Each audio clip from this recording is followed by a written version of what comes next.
So for the decision-making activity, for my two choices of who I would let go, I chose Sandra and Bob.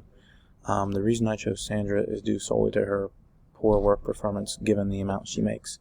Although she's a single mother with 3 kids, that didn't really affect my decision, and I think the amount she made is too high for her current skill level. Now, if I had the choice to not fire her, I would just demote her or significantly reduce her pay until she could improve her skill level. But I feel that given her tenure at this job, her skill level should be more than just average, or that's what is required for as a minimum.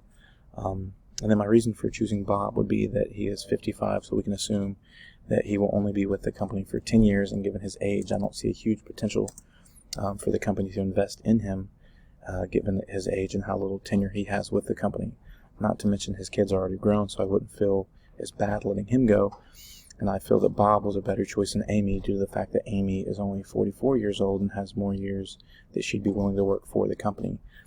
Ideally, though, I wouldn't want to have to make the decision, but given the information provided, I feel that my selection of Sandra and Bob would prove to be the most effective for this.